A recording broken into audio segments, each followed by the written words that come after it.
Hi guys, and welcome back to my channel. Today we're going to get started. I know I showed y'all how I did my fro, but today I'm going to use something else, and today I'll be using the Extreme Gel. I absolutely love this gel. I've been using it for about 3 weeks now, and it has replaced my Eco Style gel, and I've been using that for years.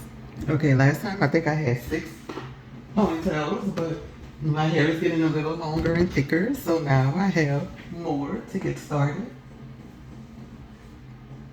1, 2, 3, 4, 5, 6, 7, 8, 9. Yeah, so that's how we're gonna start. Okay guys, at this point, this is probably a whole 40 minutes later. My hair is totally dry, which of course my coils will not pop if it stays dry. So if you have not seen my other video, make sure you go and watch when I first cut my hair. But look at the growth. Ooh, ooh, ooh. Hey guys, in addition to the gel, I'll be using that comb and the Detangling Milk by Pantene, the Gold Series. I'm just putting a little of that on my hand because you have to start with moisturized hair. Well, at least I do anyway.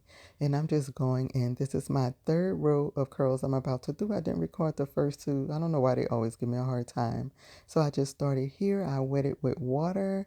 Now I'm combing it through with that brush comb. It's like a brush comb, and raking it through with the product and the gel, and I'm going back through. You want to make sure it's detangled before you even start to coil it up. And this is the best part right here. It's just so satisfying, just wrapping a curl around your fingers. I usually do a twist of 2 or 3. I actually like to use my pointer finger, and that gives me a great coil. Now I'm moving on to the next section above that one.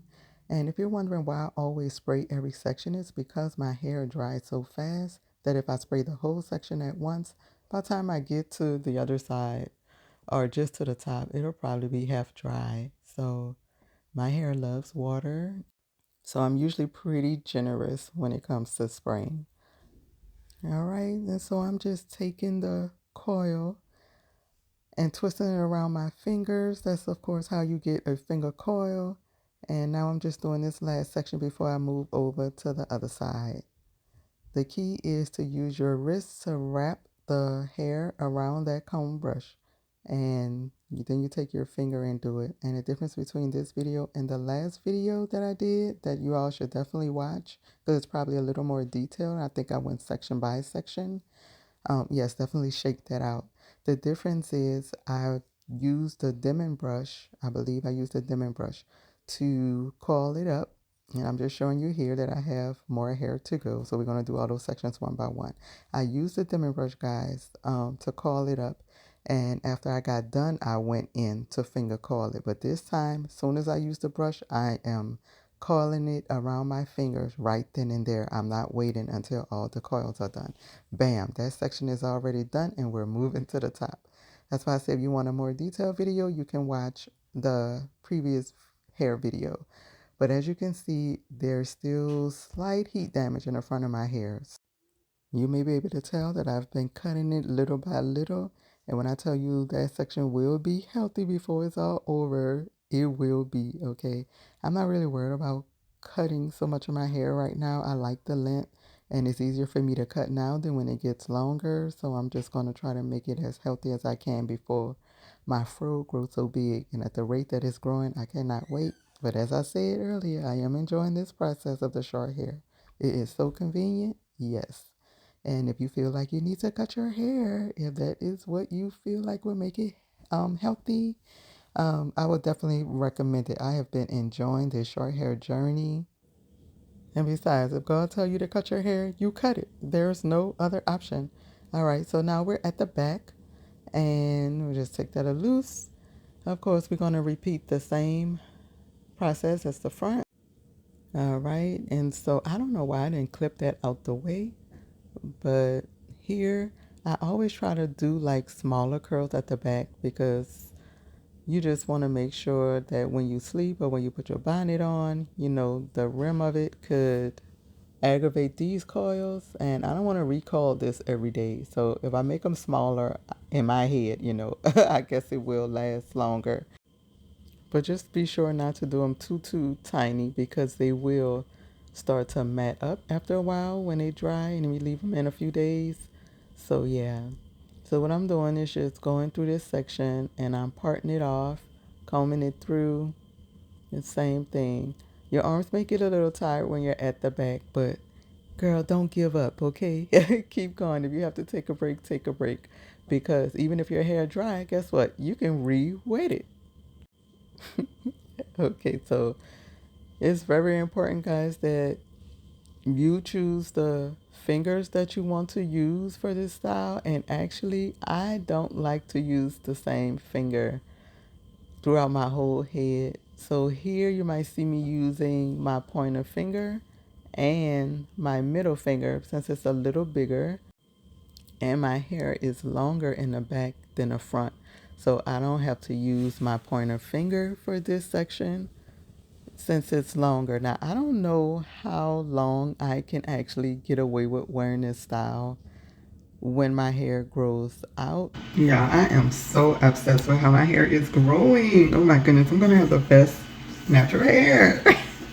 I cannot wait till it grows all the way out.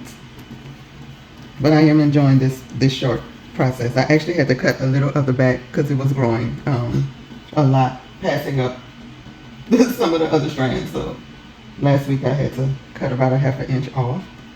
Okay, y'all, so I was saying when my hair grows out, I'm not sure how long I could get away with wearing this style and finger coiling it. I'm not sure if I would actually like it because some of the coils in the back I'm not obsessed with because my hair is growing too long back there. All right, so y'all know what time it is, okay? It is time to do the edges. So first, I'm putting a little edge control on or gel. I can't remember which one I used first. I actually think I used gel first and then I put the edge control on top. But actually, I do the edge control first and then mix it just with a little gel. So yeah, to me, that protect the edges a little more, just having all that hard stuff on your edges. You know, that's some of the thinnest part of our hair. So the gel is water-based, so it just loosen it up a little bit. This just works for me and my clients, so I'm not sure if it works for you, but you can try it to see if you like it and if your edges stay. So after this, I'm just going to go straight in with my comb, my handy dandy comb. You can also use a pick because you know your girl needs volume. Okay, so some days if I'm not going anywhere, I just let it air dry just like this. But I was headed to speak at an event, and that was the edge control that I used. I forgot to show y'all. So that was the edge fixer in a metallic pink. And now I'm just using my handy dandy blow dryer, which I think is about to go out, but I'm just showing you that at all costs, I will always use low to medium heat. I don't care if I have to hold this blow dryer for 20 minutes. I am not putting it on high heat if I can help it. I'm going to have to really be in a rush. But I was going somewhere, but I didn't care if my hair was half dry or what. So yeah, I just wanted my coils to last because I had another event to go to in a few days and I wanted my curls to be popping. So this was the final outcome and I absolutely love it. I gave myself a side part. I don't know why I didn't record that. So guys, if you're not a subscriber, go ahead and push the button. I love you all and I'll see you in the next one.